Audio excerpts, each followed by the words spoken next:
हो हो हो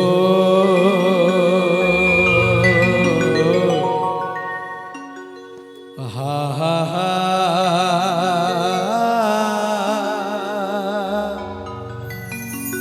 हो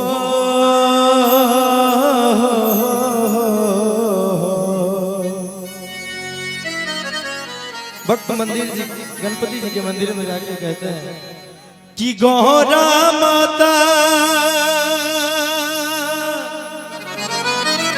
की मान है गणपत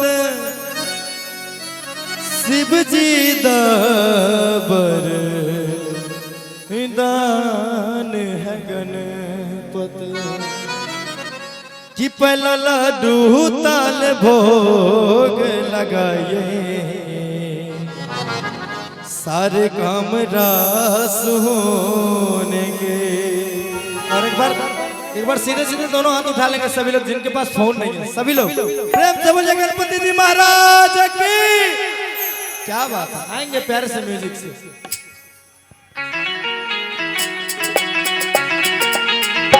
क्या बात है,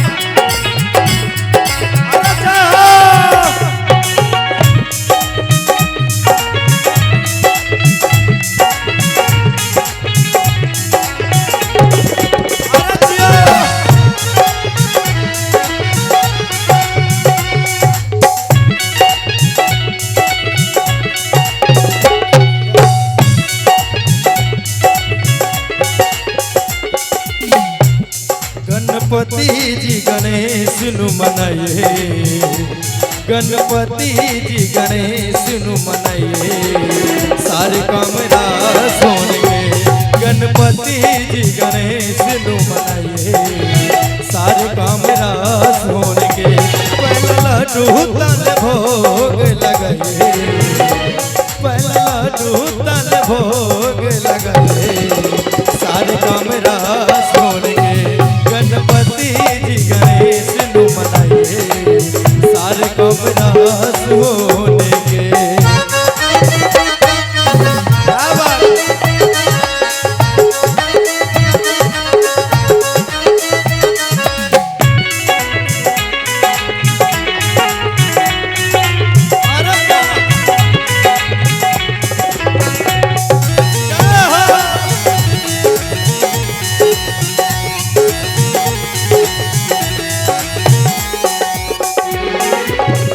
और देखिए हम चाहेंगे भैया व्यवस्था को बना के रखिए क्योंकि अभी कार्यक्रम पूरी रात चलेगी। आप सब व्यवस्था को बना के रखिए और अच्छा लगेगा, है ना।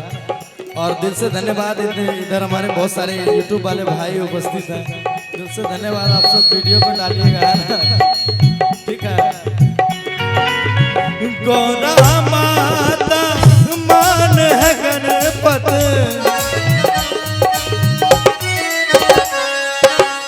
गौरा माता मान है गणपत शिव जी दबर दान है गणपत, शिव जी दबर दान है गणपत। कहते हैं कि गौरा माता मान है गणपत शिव जी दा वरदान है गणपत।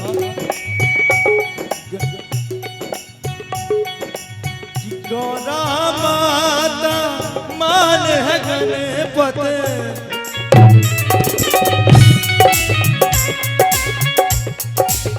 शिव जी दा वरदान है गणपत। पहला लड्डू तल भोग लगाइए, पहला लड्डू तल भोग लगाइए सारे काम रास होंगे। गणपति जी गणेश नु मनाइए सारे काम रास होंगे। गणपति जी गणेश नु मनाइए सारे काम रास होंगे।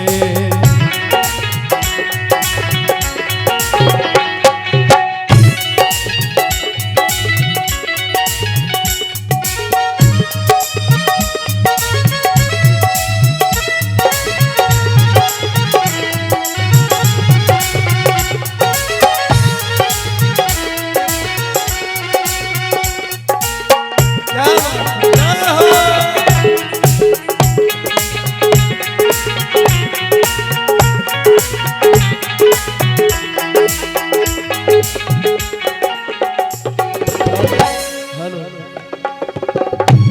समझ रही सब भाग खेली लेकिन बस लास्ट लाइन और बाद वह मजा है ना सक्रिय में चलवे थे गणपति बनीदा से बुनु दूजा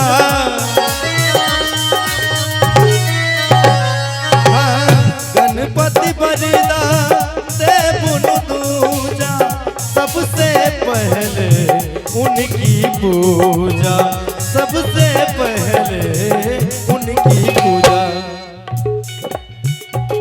गणपति जी के गुण सारे गाए गणपति जी के गुण सारे गाए।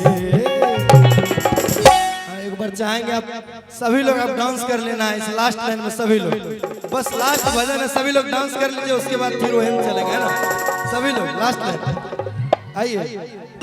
हाँ नाचने वाला चलेंगे नाचने वाला आइए कि गणपति जी के गुण सारे गाए आइएगा चौगुन में कि सारे कमरा सोने के गणपति जी के गुण सारे गाए सारे कमरा सोने के गणपति जी गणेश मनाए सारे कमरा सोने के गणपति जी गणेश मनाए सारे कमरा सोने के गणपति जी गणेश मनाए सारे कमरा सोने के गणपति जी गणेश मनाए सारे कमरा सोने एक बार बोलिए गणपति जी महाराज की जय हो। आगे तो हरे नम लिखा हलियो काट के बोले डबा से कर जवा में गे जा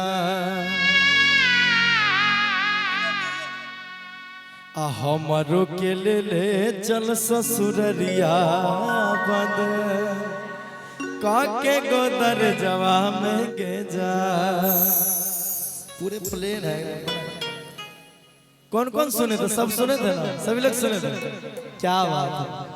आगे तो हरे नम लिखो हलियो काट के की बोले डबा से करे जवा में गे जा हमारो के ले चल ससुररिया बंद काके गोदर जवा में गे जा। लेकिन उससे पहले उषा जी के लिए आगे बनो ही सहरी सुनेंगे छौरी रही के गावे में कि दू जोरा चप्पल खिया गेल ये उषा तोरा पटावे में।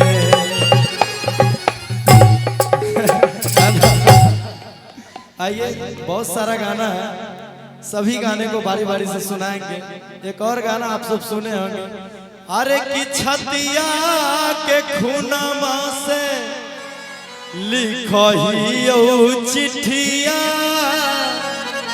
चिट्ठिया के जवाब दी होगे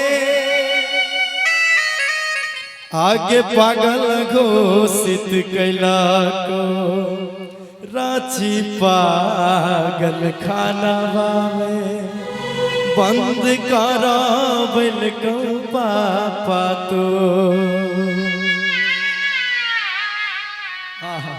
लेकिन